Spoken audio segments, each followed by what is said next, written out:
panahon ng tag-ulan, tumataas na naman ang bilang ng dengue sa bansa.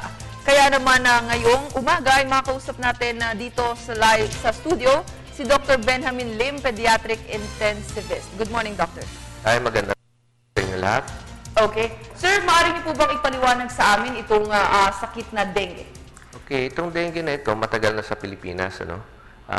Actually, 1901 pa.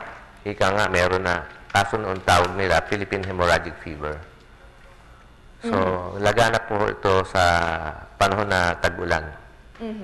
So, Doctor, gaano kalawak at kabilis na magkaroon ng dengue ang isang tao? Kailangan makagat ho siya ng isang mosquito na nagdadala ng dengue virus. Pagkatapos noon, may incubation period ho siya na magre-range minsan ng mga 5 days to almost 10 days, an average of 7 days. So, lalagnatin yung bata na ito at yun ang magiging unang senyales na maaari siyang may dalang dengue, may sakit na dengue. So, sir, itong mga lamok na ito na may dalang dengue, sino po ba ang kadalasan nilang nagiging biktima? Itong mga bata o mga matatanda? Naturalmente, ang mga bata po ang kadalasan ng tinatamaan ng dengue. So, sir, what do you think kung antong bagay na nakaka-atraka doon sa mga lamok kung bakit bata ang kanilang prime? Okay, ang mga bata, ang flow ng blood ho nila mabilis. Mabilis ang takbo ng dugo. Yun ang gustong-gustong kagatin ng mga lamok na nagdadala ng dengue. So, pag may edad na, medyo mabagal-bagal na yung pagdaloy ng dugo ng mga tao na yun. So, sir, once na nagka-dengue po yung dalawang biktima, isang bata at isang matanda, sino po sa kanila yung mas mahirap gamutin at mas madaling gamutin? Actually, pareho lang ho. Ang tama ng dengue, pagka sobrang bata, less than 1 year of age, at let's say more than 50 years of age, talagang medyo matindi ho. Kasi ang resistensya ng katawan ng tao na yon ay bumababa kahit na may edad po. So, doctor, like any other diseases, ang dengue po ba meron ding immunity? Meron din hong konti. Actually, kapag nakagat ang bata ng dengue, parang may immunity ho siya ng more or less 1 month. Sabi sa libro, 2 months, pero may mga pasyente akong nauulit ho, tatamaan ulit ng dengue after 1 month.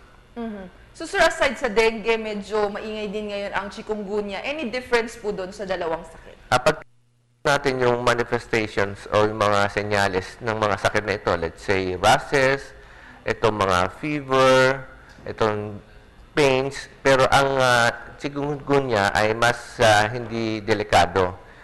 Prominent ho doon sa chikungunya na ito, chik ang tawag namin, ay joint pains ho, masakit ang kasukasuan ng bata.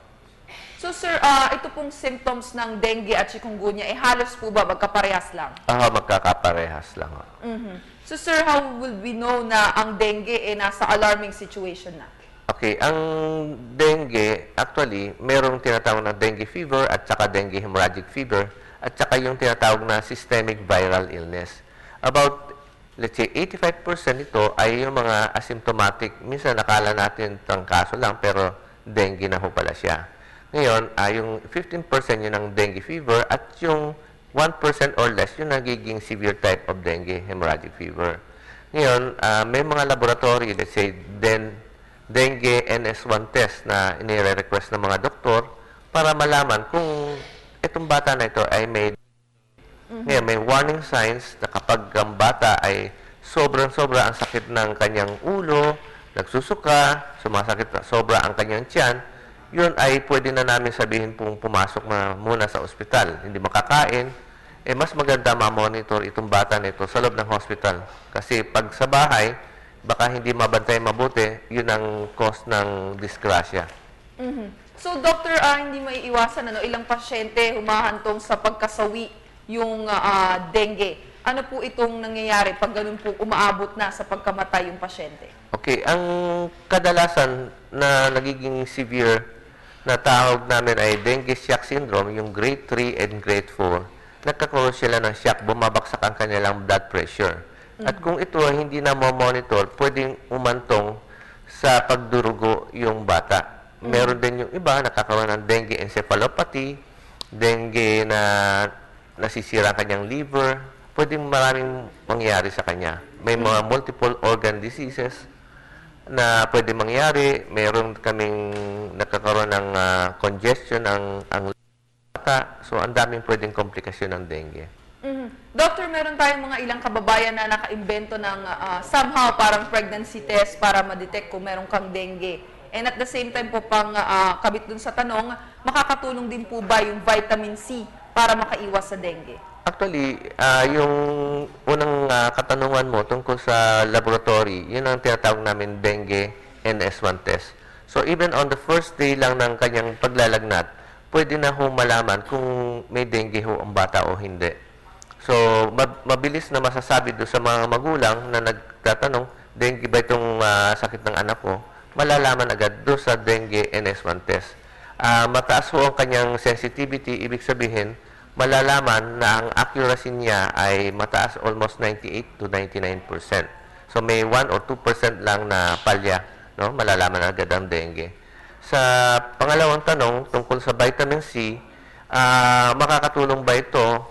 Ito ay walang masama, pero yung talagang mga research studies, ala siyang ibig sabihin na talagang direct na influence makakatulong talaga. Okay, Doctor, quick message na lang po para sa publiko, and at the same time, kung meron na po bang updated o mas bagong tuklas na epektibong lunas para sa sakit na dengue? Actually, ang dengue, lagana po tuwing panahon ng pag-ulan, kamukha ng ganito. Ngayon sa Philippine Children's Medical Center or yung dating lungsod ng kabataan, last 2 months ago, meron na pong pagtaas ng insidente ng dengue.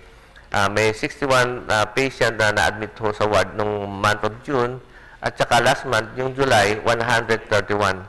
Pero ito ay 20% less than last year, no? So, ibig pong sabihin ay maaaring makakatulong talaga yung paglilinis ng mga daluyan ng mga tubig, yung hindi tayo nag-imbag masyado. So, ang preventive aspect na pinakabago ay meron tayong vaccines na dinedevelop na malapit na ito matapos at maaaring ito makatulong sa pag-iwas sa sakit ng dengue. Okay, maraming salamat po, Doctor, sa inyong oras ngayong umaga. At yan nga po si Dr. Benjamin Lim, isang pediatric intensivist.